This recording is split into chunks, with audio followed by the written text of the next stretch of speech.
Perfecto.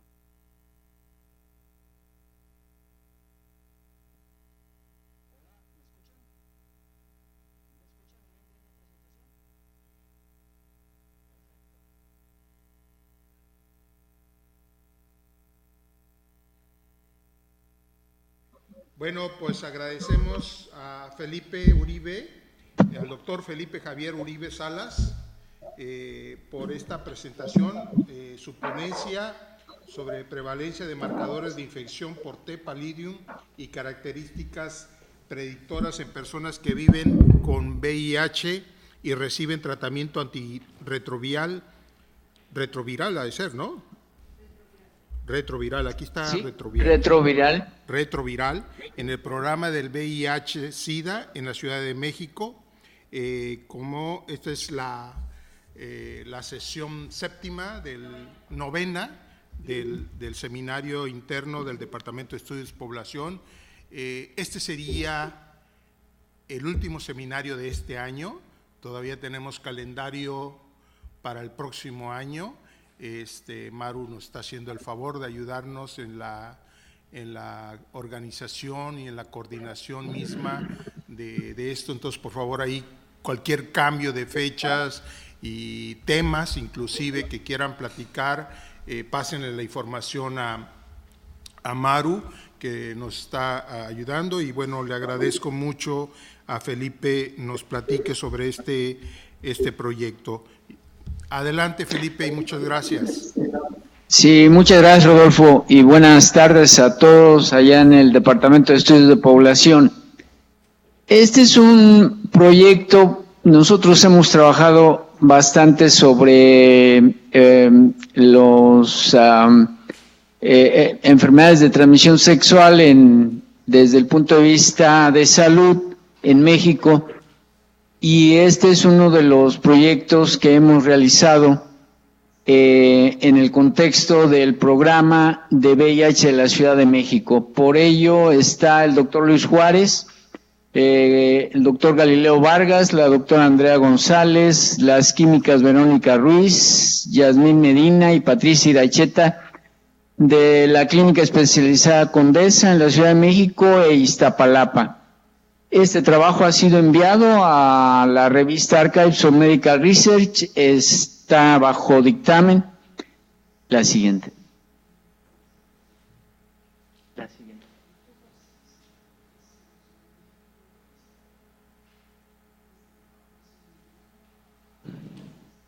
Bueno, este estudio estuvo financiado por la Secretaría de Ciencia, Tecnología e Innovación de la Ciudad de México.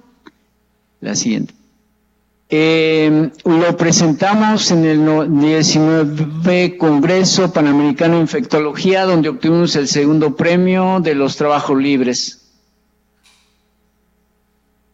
Bueno, la perspectiva de análisis de este trabajo es de salud pública y epidemiología. Salud pública porque está el proyecto en el contexto del programa de VIH-Sida en la Ciudad de México, y epidemiología porque se hace un análisis de la frecuencia de la infección y los factores predictores de sífilis en personas VIH positivas bajo tratamiento antirretroviral. Las personas son portadoras del VIH y van constantemente a la clínica a recibir tratamiento, y entonces vimos que había una frecuencia alta en casos de sífilis y decidimos estudiar ese problema. El contenido de mi presentación es la introducción, antecedentes, objetivos, métodos, resultados y conclusiones. Bueno, revisando la literatura, pues ha habido una reemergencia de la infección por sífilis a nivel mundial. Hay reportes y sobre todo que este incremento de la frecuencia de infección se ha presentado particularmente entre personas que viven con VIH y ha afectado particularmente a hombres que tienen sexo con hombres, trabajadoras y trabajadores sexuales y usuarios de drogas inyectables. También se ha documentado que la incidencia de sífilis se ha incrementado en proporción a la duración del tratamiento antirretroviral.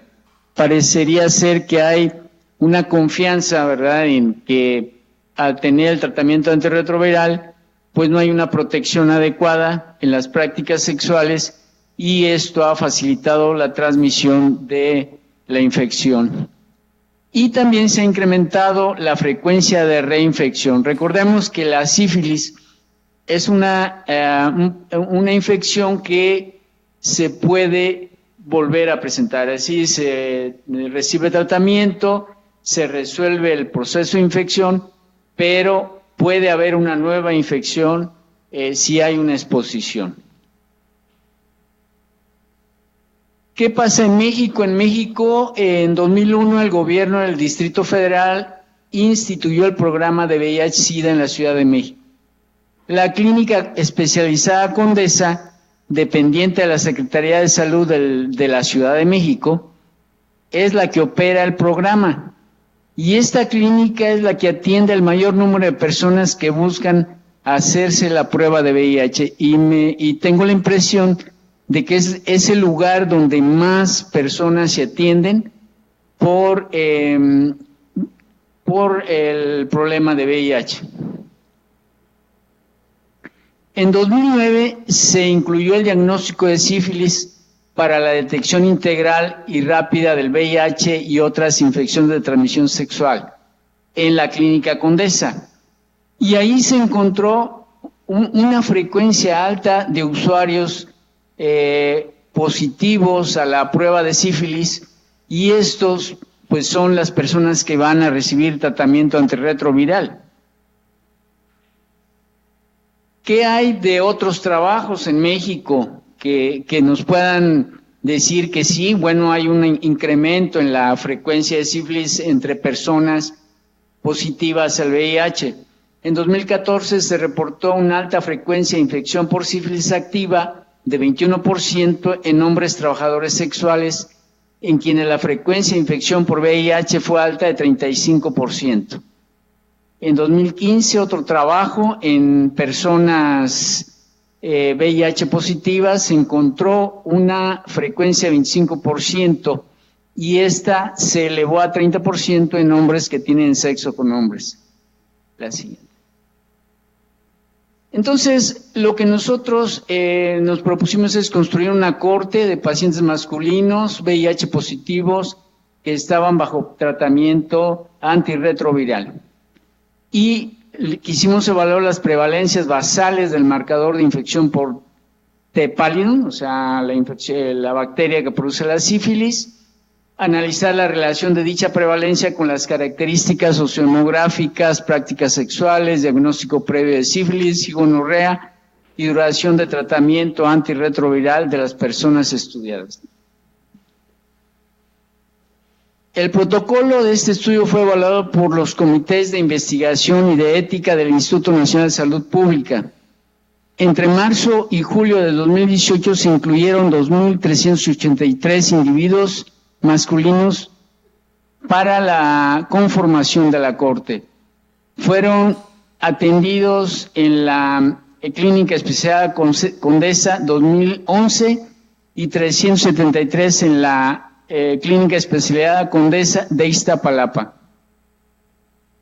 Bueno, se aplicó un cuestionario para indagar las características socioeconómicas, prácticas sexuales, antecedentes del diagnóstico de sífilis y gonorrea y tiempo de tratamiento antirretroviral. Bueno, para el diagnóstico de sífilis, pues hay varios procedimientos de laboratorio, ¿verdad? Generalmente se usa una prueba no específica, no treponémica, digamos, y luego una treponémica para confirmar, digamos, la presencia de la infección. Pero en este caso se hizo al revés, o sea, la prueba reversa, que se está utilizando mucho en la actualidad. Primero se aplicó una prueba específica contra el treponema, la bacteria, y luego una no treponémica. ¿Qué nos da la primera? La primera nos da, si es positiva, nos dice que el individuo ha estado expuesto a la infección por treponema pallidum. pero no se sabe si se es activa o no. Si es positiva esa prueba y luego a una no treponémica, entonces probablemente el individuo tenga una infección activa, o sea, tenga una infección actual, que es evaluada ya en la clínica para fin de ver qué seguimiento se le va a dar a la persona. Pero para fines, de salud pública, es importante saber, pues, cuál es la dimensión del problema en esta población. Ahora, con el fin de corroborar la definición de probable infección activa, se evaluaron los estadios de dicha infección en los primeros 879 individuos estudiados en la clínica. Y se utilizaron los resultados de los expedientes clínicos y de los títulos de la prueba no treponémica. Esta es una fotografía de la clínica, ¿verdad? Cuando están esperando ser atendidos, ahí se les invitaba a participar en el estudio y, se le aplicaba un cuestionario y se tomaba la prueba de sífilis. Este es un cartel en donde se invitaba a las personas a participar en el proyecto. Los resultados, con la prueba treponémica, tenemos digamos que es las prevalencias más altas, que se han reportado en México, 44.2%. Estas personas con esta prueba, han estado expuestas a la infección, pero no sabemos si es activa o no. La segunda, ya cuando es positivos a las dos pruebas, es de 28.8%. Ese 28.8% quiere decir que probablemente la infección es activa, lo cual que es una frecuencia bastante alta. Para la evaluación de los estadios, ¿verdad? Agarramos los 879 primeros individuos que estudiamos y lo que vimos fueron el 94.8% estaban en tres categorías.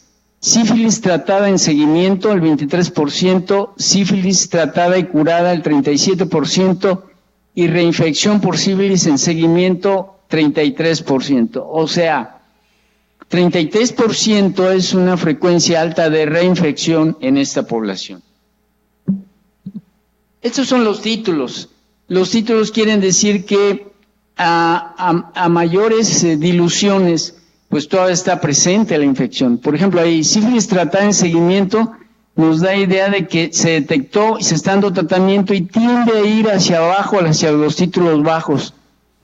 En la segunda categoría, sífilis tratada y curada, prácticamente están abajo los títulos porque ya se dio tratamiento. Pero veamos la reinfección por sífilis, cómo se va incrementando, ¿verdad? La frecuencia de los individuos conforme se incrementan las diluciones de los títulos de la prueba, lo cual quiere decir que esta prueba está muy correlacionada con la actividad treponémica de la infección. ¿Cuáles fueron las características relacionadas al primer marcador, que es sífilis activa o resuelta y probablemente infección activa? Fue el estado civil casado como protector. Clínicas Iztapalapa tuvo una frecuencia más alta que la Clínica Condesa. El diagnóstico previo de sífilis, diagnóstico previo de gonorrea, hombres que tienen sexo con hombres, relaciones sexuales por dinero y número de parejas sexuales. En la sífilis activa está el estado civil casado como protector, diagnóstico previo de sífilis, hombres que tienen sexo con hombres y el número de parejas sexuales en el último año. No hubo relación con la edad, escolaridad, lugar de nacimiento, edad de inicio de relaciones sexuales, haber pagado por tener relaciones sexuales, uso de drogas inyectables y duración en años de tratamiento antirretroviral. Esta última variable es una de las que han estado reportadas en otros trabajos, en que a mayor duración del tratamiento antirretroviral la presencia de la infección se incrementa, y en este caso no hubo ninguna relación. Los predictores pues son Clínica Iztapalapa, diagnóstico previo de sífilis, hombres que tienen sexo con hombres y número de parejas sexuales. Entonces, lo que nosotros vimos en el programa es que uno de los puntos importantes, puedo pasar a las conclusiones, es que los resultados muestran que nos encontramos ante una población de personas que son portadoras del VIH con altas frecuencias de sífilis. O sea, para el programa de la Ciudad de México es importante establecer un programa de intervención entre las personas porque hay una alta frecuencia de sífilis y además se encontró una alta prevalencia de reinfección por sífilis. La alta tasa de reinfección por sífilis es concordante con la alta tasa de actividad sexual, o sea, el número de parejas sexuales diferentes durante el último año está muy correlacionada con la presencia de sífilis, y las altas prevalencias de infección por sífilis afecta principalmente a hombres que tienen sexo con hombres. Realmente, inclusive, la infección por VIH está muy relacionada con en esta población con altas frecuencias. Una limitación del estudio fue la evaluación del uso de condón, donde tuvimos 20% de no respuesta. No pudimos evaluar ampliamente esta variable porque lo que queríamos ver es si había un efecto protector con el uso de condón o no entre las personas. Y los resultados son importantes para el programa de VIH de la Ciudad de México. Debido a que estamos haciendo un estudio de cohorte, entonces estamos indagando ya mediante mediante un estudio ya más cualitativo de entrevistas, indagar la dinámica de las prácticas sexuales en la población, sobre todo la evaluación de las medidas preventivas o no, ¿verdad? Y las prácticas sexuales que están relacionadas, un poco para orientar una intervención en este programa. Sí, y muchas gracias. Muchas gracias, Felipe. Entonces, abrimos el espacio para comentarios y preguntas. Silvia, no sé cómo le van a tener que hacer aquí, Fabián. Ok.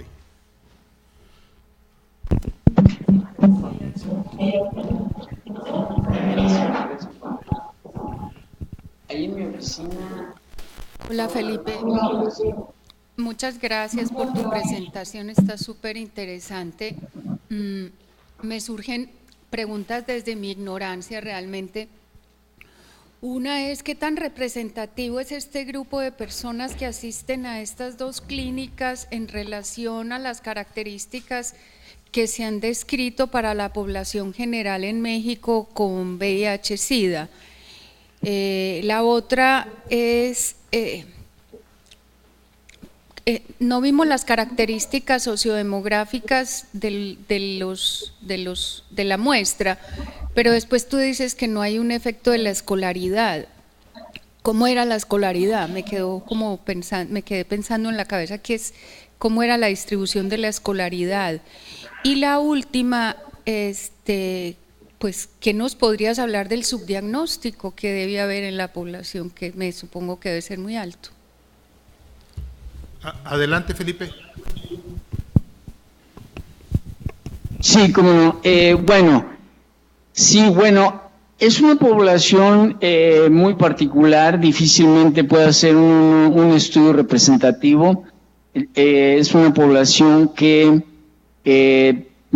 algunos definitivamente no desean participar y no podemos en ese caso tener una muestra representativa. Sí hubo una tasa de no respuesta de 20%, ¿verdad? Entonces, sí hay muchas personas que es difícil que puedan participar voluntariamente. En relación a las características, pues no pasé una tabla para ver las características, obviamente, sí hay una serie de características. como la escolaridad, el lugar de nacimiento, lugar de origen, el lugar de residencia. Tenemos muchísimas variables relacionadas con el perfil de las personas.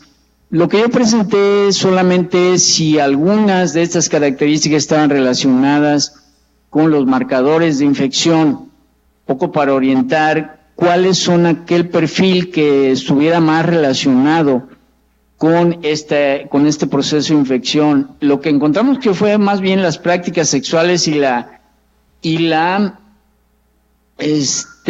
haber tenido antes, o sea, la reinfección, o sea, tanto el antecedente como el diagnóstico de reinfección fue uno de los resultados más sobresalientes que tuvimos. Por supuesto, la escolaridad, tenemos una distribución, no tengo el dato ahorita aquí, pero sí hay una distribución, pero no estuvo relacionada con ninguno de los dos indicadores, como lo dije ahí. Y para los diagnósticos, por ejemplo, para los estadios, pues se siguen las historias clínicas porque las personas tienen sus expedientes, tienen un seguimiento, ¿verdad? Pero además con las pruebas y con los títulos se puede saber en qué estadio están, si están recibiendo tratamiento, si ya se les hizo el diagnóstico, si ya está resuelto la infección o si es una reinfección. Entonces, se revisan en la clínica, por eso uno de los doctores que está ahí es quien revisa todos los casos para ver en qué estadio se encuentran las personas. No sé si contesté a las preguntas. Ok, ¿alguien más? Nora. Gracias. Hola, Felipe. Está muy interesante. Gracias por su presentación. Yo tengo una pregunta o sugerencia posiblemente. Yo quiero saber si están trabajando con el doctor Paul Farmer del Partners in Health o también del Felipe Bourgois. Son antropólogos y Paul Farmer es un médico que tiene su programa global. Adelante, Felipe. No se alcanza a escuchar bien. Es que se escucha como con eco, no se alcanza a escuchar bien la pregunta. ¿Quieres repetirlo, Nora? Un poco más fuerte. Okay. Gracias. Hola, Felipe. ¿Está mejor? ¿No puedes...? ¿Nos escuchas, Felipe? Sí, escucho. Sí, ok. La pregunta es que si está trabajando o está familiarizada con el doctor Paul Farmer y Partners in Health. Ellos tienen un programa global y yo creo que a ellos les interesa mucho tu trabajo. Está muy importante, muy interesante para ellos. Y también del Felipe Bourgois del UCSF y UCLA ahora, pero ellos están haciendo estudios también de VIH. Sí, no hemos tenido relación con esa organización. Seguimos lo que hemos estado presentando acá, pero veré, revisaré lo que están haciendo ahí, claro. Sí, seguramente Nora te puede pasar la información de estos profesores para que entres en contacto y sería bueno que conocieran tu trabajo por allá. Sí, muchas gracias. Buenas tardes, Felipe. Gudelia Rangel. Muy interesantes tus resultados y yo quiero preguntarte, dada el estudio y el trabajo que están haciendo ahí en la Condesa, tu opinión acerca de que una vez que se acabó el financiamiento del Fondo Mundial para fortalecer el programa de VIH en México, varios investigadores, al menos para la situación de la frontera de México con Estados Unidos, están preocupados porque a partir de que se acaba este fortalecimiento, empiezan a incrementarse casos nuevos de VIH y al mismo tiempo, pues también de infecciones de transmisión sexual, específicamente hablando de sífilis. No sé, yo coincido con ellos que sí, por supuesto debe de haber ahí una relación al ya no contar con ese financiamiento. Coincido contigo en lo que dices, que al tener acceso a los tratamientos, en el caso específico de VIH, pues las personas con VIH se confían y dejan de usar también el condón, ¿no? Que aunque estén positivos a VIH, pues no necesariamente de sífilis, y que esta confianza los lleve a infectarse. Pero ahí también viene la otra, o sea, se hicieron con el financiamiento del Fondo Mundial, pues se trabajó en poblaciones específicas, en sensibilizar y en toda esta parte de prevención, en donde la distribución del uso de condón se hizo incluso masiva en muchísimos lugares de México.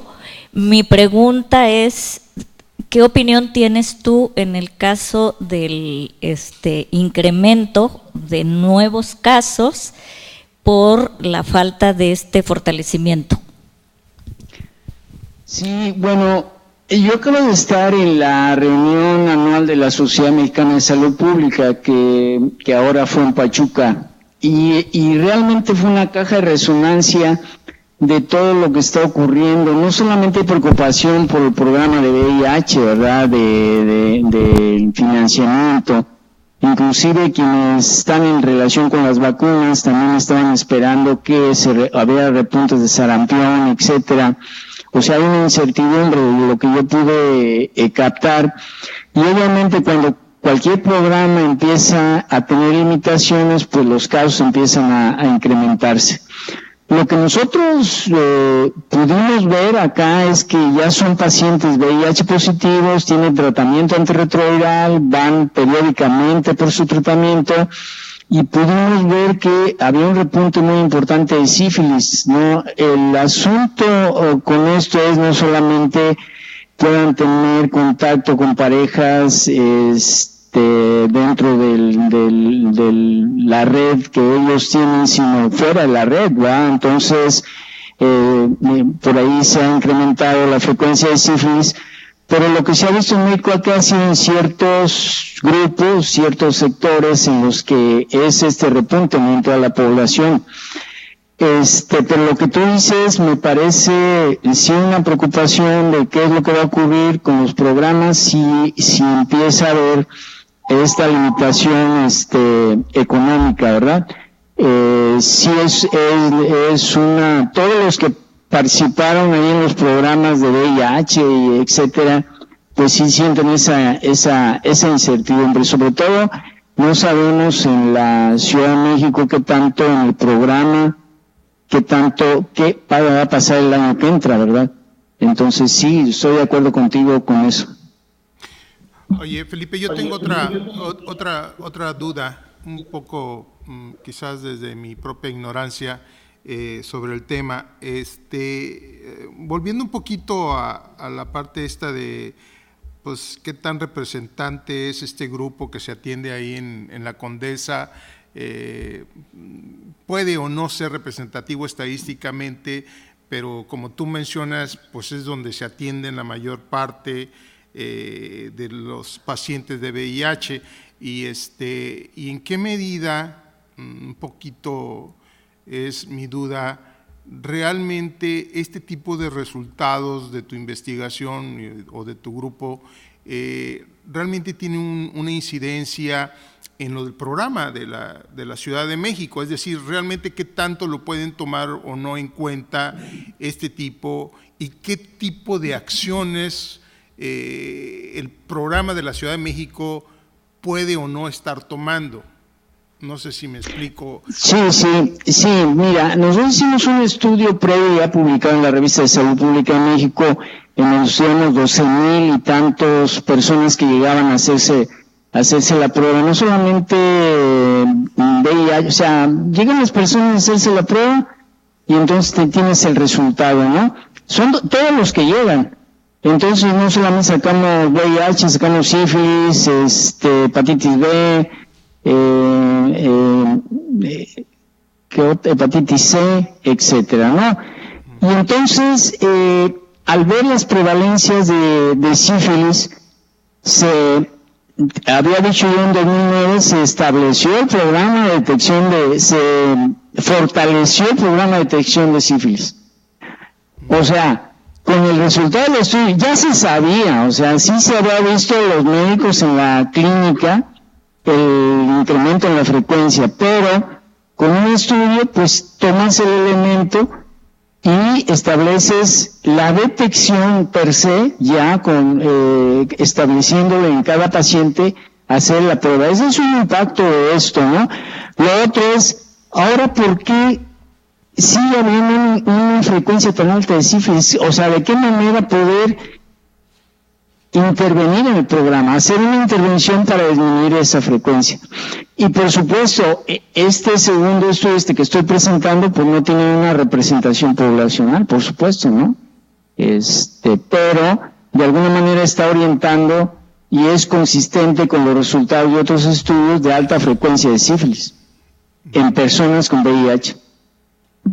¿La incidencia en la frontera norte es menor o mayor que las que encontraste ahí en la Ciudad de México? En relación con sífilis no lo sé. No se ha hecho. Bueno, no sé si Udelia o la doctora Stratdi o han trabajado juntas, qué frecuencias se encuentran entre personas con VIH, sobre todo en Tijuana, ¿no? En Ciudad Juárez. Es muy ¿verdad? alta, ¿no? Sí.